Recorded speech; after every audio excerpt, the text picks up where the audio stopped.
Today I'm going to be talking about the proper use of bits, in my opinion. I think a lot of times the bits are overcomplicated, and a lot of times they're purposely complicated so that you'll buy their bits. If you go into any tack magazine or tack catalog, you'll find out, hundreds of bits. This will solve everything under the sun. And the reality of it is they're trying to sell you a bit, and a lot of times there's these old cowboys that want to try to act like they know all this stuff, and they don't. And they're just trying to pretend they know this, they know that. Here's the reality of it is this is the simple system that I use, and it's a method to start crude and go to refinement. So, of course, we're all going to start out your horse. Everybody should start out their horse with a hackamore like this. This is a Pirelli hackamore. It's a yacht braid nylon halter, yacht braid nylon lead rope with reins. And this right here is kind of the workhorse of starting a horse. It has everything you need. It's got the lead rope already attached to the halter, and this is to kind of get the horse used to releasing to pressure without hurting its mouth or anything like that, getting in these fights. These people that start horses with a bit immediately, they really don't know what they're doing. They need to start with something like this, and then as the horse becomes softer and easier to control, then you'll go to a snaffle.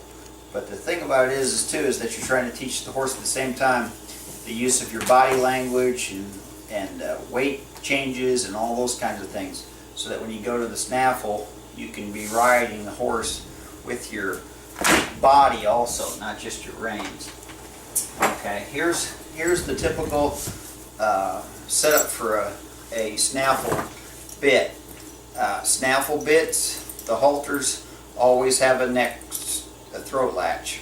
Okay, they always usually have a little bit thicker leather and a little hardier, because this is the potential to get into a tug of war with the horse, and you need to be sure that when you pull on the reins that the halter, the headstall is going to be there.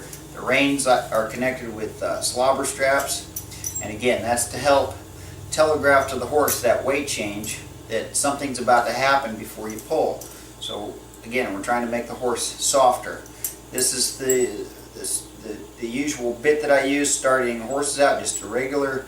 This is an egg butt snaffle. This is probably a little bit more expensive than you need. This is a very good bit.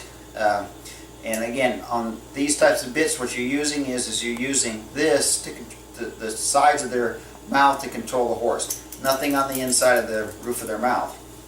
This is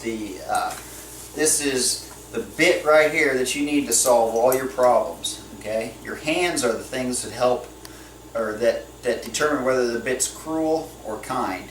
Okay, so it has nothing to do with if it has a curb here, or it's a twisted copper wire or anything like that.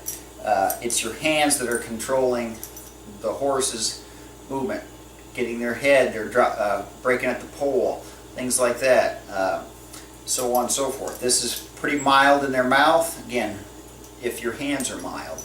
Alright, it can be very cruel to a horse if you are cruel with your hands. The chin strap that I normally use is just a leather chin strap, and again, I'm not trying to be cruel to the horse or anything like that. That's just to keep the bit from popping out of his mouth, again, if I'm in any kind of a tug of war or anything like that with the horse. And again, this is got a Makati on there, and the continuous rein setup. Okay, when you're starting out, it's like elementary school. for the Makati and the halter. This is kind of going into the middle school thing. And when your horse is very refined, that's the only time you would use a curb bit on a horse. Okay? A lot of people are under the assumption that my horse isn't doing what I want, I need to get a crueler bit. And that's exactly the opposite that you want to do. This kind of bit, the more severe looking bits, ones with the curbs in them and things like that, are for horses that are extremely well trained and refined.